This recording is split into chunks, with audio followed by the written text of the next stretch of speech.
আজি boil chicken বনাবলৈ লৈছো। ঠাণ্ডা দিন মানে ৰাতি হলে কি জ্বলা বস্তু খাও তাকে লাগি থাকে মুখখনত। নৰমাল খাবই মন নাযায়চোন।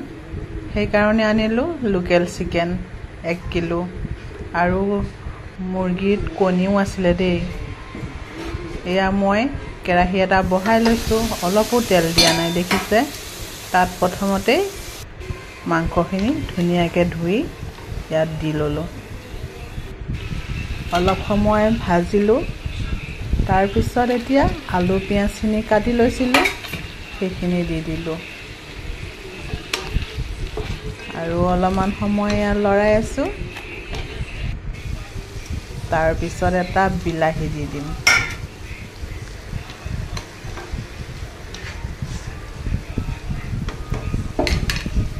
আৰু মই ইয়াৰ কাৰণে নহৰু আদা কেঁচা জলকীয়া জালুক পিচি আছো। বেলেগ মছলা দিব মন নাযায় আৰু এইখিনি এতিয়া দি দিলো।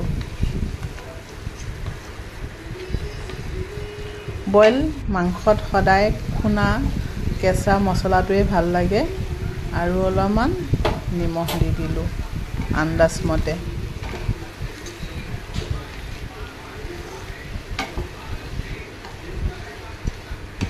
ধুনীয়াকৈ ভাজি থাকিম অলপ সময়।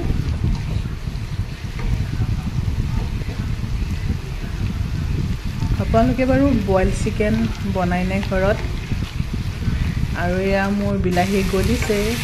এয়া দেখিছে ভাজি ভাজি কালাৰটো কেনেকুৱা হৈ গ'ল। আৰু অকণমান হালধি দিছিলোঁ। একেবাৰে বগা হৈ থাকিলেও ভাল নালাগে নহয়। আৰু এয়া লাগি লাগি ধৰিছে অলপমান। এতিয়া পানী দি দিলোঁ। ধুনীয়াকৈ এতিয়া অলপ সময় উতলিব দিম। ভালকৈ উতলাৰ পিছত বেছি টেষ্টি হ'ব খাবলৈ।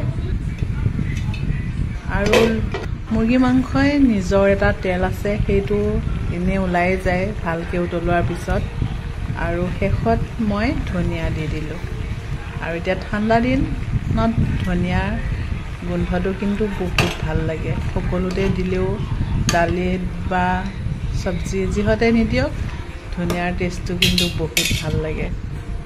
আৰু এয়া কালাৰটো চাওকচোন, একদম তেল নিদিয়া মছলা নিদিয়াৰ নিচিনা লাগাই নাই। বহুতেই ধুনীয়া হয়। আপোনালোকে এবাৰ ঘৰত ট্ৰাই কৰি চাবচোন।